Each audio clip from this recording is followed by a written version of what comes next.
PWD के इंजीनियरों ने कहा कि हमने इन सारे सड़कों का प्रस्ताव भेज दिया है, वहाँ से कोई अप्रूव होकर नहीं आया है। मैं मजबूर होकर आपके सामने इसलिए बोल रहा हूँ कि शायद इससे कुछ शर्म आए कि पोल खुल रहा है, अब तो प्रस्ताव मंजूर करा के भेजा जाए और मेरे घोसी के मालिकों का कुछ कल्याण हो।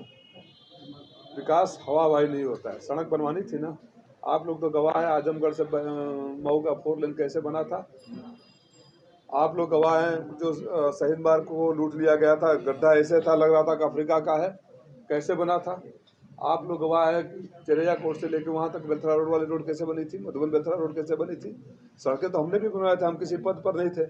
हमारे ज़माने में तो शिवपाल जी आए थे सूरजपुर में, मन से घोषणा हुआ और 3 ही साल का टाइम मिला, जितना भी घोषणा करवाया सब कंप्लीट करवा दिया। तो बातें करने से तो विकास नहीं होता है, किसी को छोटा दिखाने से विकास तो नहीं होता है कि किसी को छोटा दिखा दें, किसी के बारे में कमेंट करना शुरू कर दें। और आज तक जिसकी कर रहे हैं, अब उसके लिए मुझे धमकी मिले या मुझे सोशल मीडिया पर गाली मिले, उसका परवाह नहीं है। घोसी के लोगों ने जितनी बड़ी जीत दी है, उतनी बड़ी मेरी जिम्मेदारी है। मैं पुनः कहने आया हूँ 2-3 बातों पर आपके माध्यम से अधिकारियों सरकार का ध्यान आकर्षित करना चाहता हूँ कि ये लूट और बंदरबाट का खेल नहीं चलेगा। जनप्रतिनिधियों से बिना पूछे हुए, बिना जनता के सलाह की योजनाएं बनेगी तो उसकी जांच करने मैं स्वयं जाऊंगा। जरूरत पड़ेगी तो धरना प्रदर्शन भी होगा, अधिकारियों का घेराव भी होगा। समाजवादी तेवर ये लोग जानते हैं अच्छी तरह से, इसलिए है कि सुधर जाए। और ये मनमानी करने का जो अंदाज हो गया था बरसों से कि हम किसी से सुनेंगे नहीं, पूछेंगे नहीं, वो चलने नहीं देंगे। जो तमाम सड़कें हैं जहां हालत ऐसी है, 7 साल हो गए ना, 100 दिन में गड्ढा मुक्त करेंगे, 100 दिन में गड्ढा मुक्त करेंगे।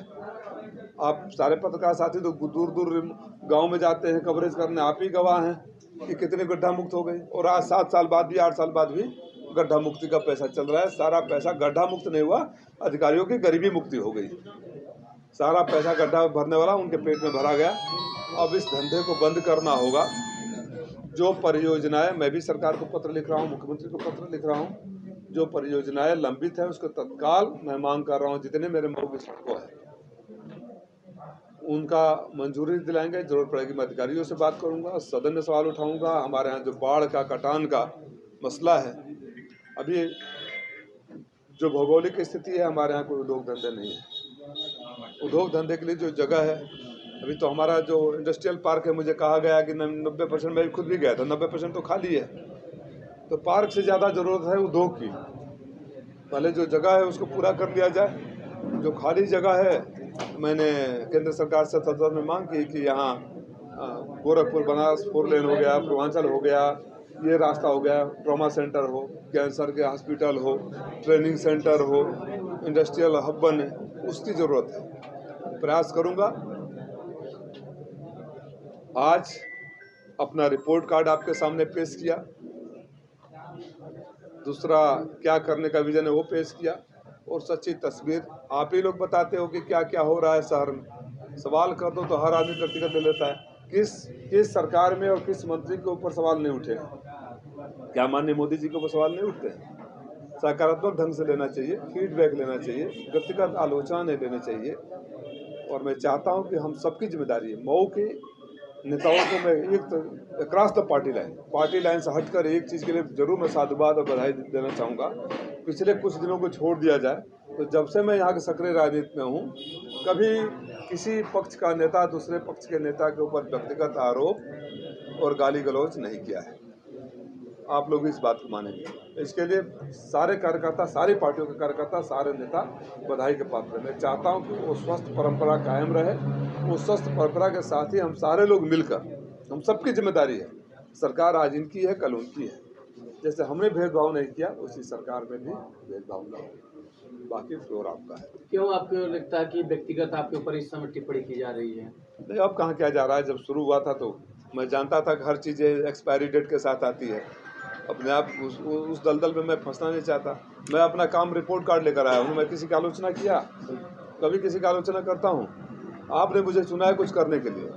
3 महीना हमसे कहा, मैंने सुना आप लोग के माध्यम से कुछ करके दिखाएं। अरे माँ के पेट से भी बच्चा को बाहर आने में 9 महीना लगता है। करके तो दिखाएंगे तो देखेंगे आप, करके दिखाएंगे।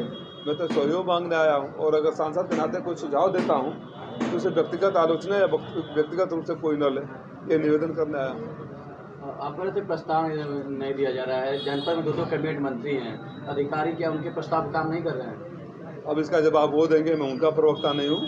मैं मुझसे जो आप ही तो थे, आप तो थे ना वहाँ बिंटोलिया में, आप ही के सामने तो इंजीनियर ने बोला कि 3 साल से हम प्रस्ताव भेज रहे हैं, बाढ़ कटान का भेजा था, नहीं भेजा था? आप ये बात पूछते जाकर उन लोगों से कि आपका अधिकारी बोल रहा है कि 3 साल से प्रस्ताव भेज रहे हैं, क्यों नहीं मंजूर हो रहा है? इसका जवाब तो वो लोग देंगे ना। किस तरह का भ्रष्टाचार हो रहा है और कहाँ कहाँ हो रहा है भ्रष्टाचार? जहाँ जहाँ बताते हैं वो हर जगह भ्रष्टाचार हो रहा है। भ्रष्टाचार तो आप ही लोग बताते हैं ना कि यहाँ हो रहा है, वहाँ हो रहा है, वहाँ हो रहा है। आप ही उस सड़क की बात की है जो कौन है, शहीदी सड़क, शहीदी रोड, आप ही देखिए। अभी पता नहीं है शायद बन गया होगा कि नहीं बन गया होगा। तो जहाँ देखिए वहाँ आप लोग जो दिखाते हैं गलत थोड़े दिखाते हैं।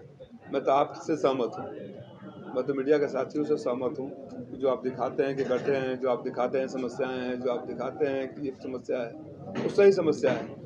और मेरी जिम्मेदारी है कि आपकी आवाज़, जनता की आवाज़ का आवाज़ बनूँ और उस पर मांग करूँ।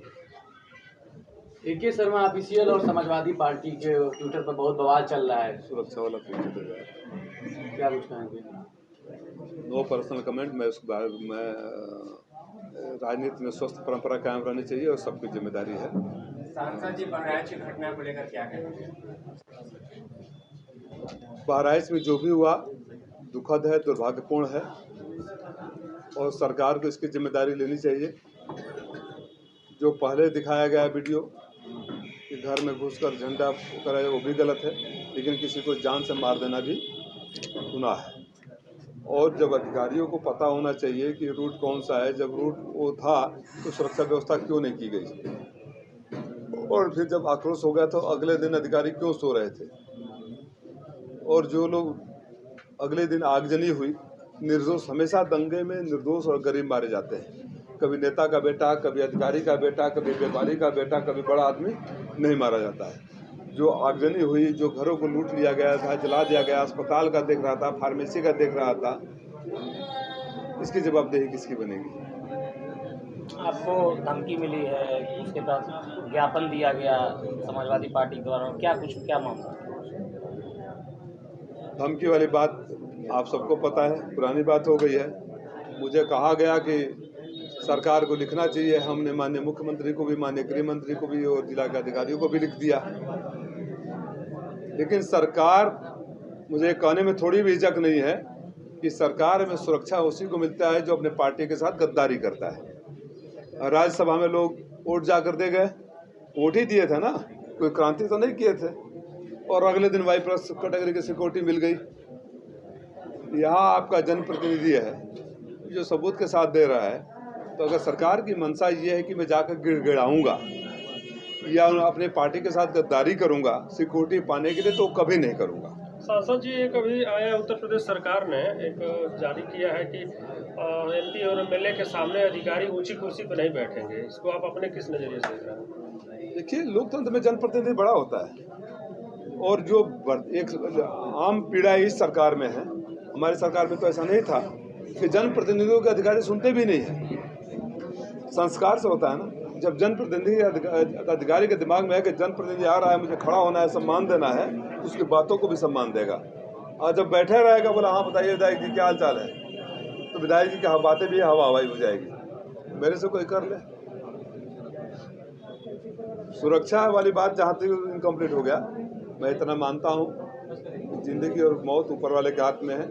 जॉन F कैनेडी और इंदिरा गांधी से ज़्यादा सिक्योरिटी नहीं हो सकती, लेकिन अगर सरकार इस बात का इंतज़ार कर रही है कि जैसे अमेठी में 15 दिन पहले उसने FIR करवाया कि मेरी जान को खतरा है, और सुरक्षा दी गई होती तो नहीं मारे गए होते पति पत्नी और बच्चे, है ना, ऑन रिकॉर्ड है ना, मैंने भी लिख के दे दिया। अगर कुछ लोग इस बात का इंतजार कर रहे होंगे कि रास्ता साफ हो जाएगा, तो भगवान उनको सद्बुद्धि दे। ओम प्रकाश राजभर पहुंचे थे जो कैबिनेट मंत्री, उन्होंने कहा कि भ्रष्टाचार नहीं चलेगा, जो लूटेगा पेट फाड़ के पैसा निकालेगा अधिकारी। तो सबसे पहले उन्हीं का पेट फाड़ कर निकाल लेना चाहिए। ओम प्रकाश राजभर जी, माननीय ओम प्रकाश राजभर जी, मैंने आपकी एक और भाषा सुना जहाँ माननीय अखिलेश जी को तुम तमाड़ तू करके बात कर रहे हो। अभी सबक नहीं सीखे हैं, एक चुनाव में सिंबल बदल गया,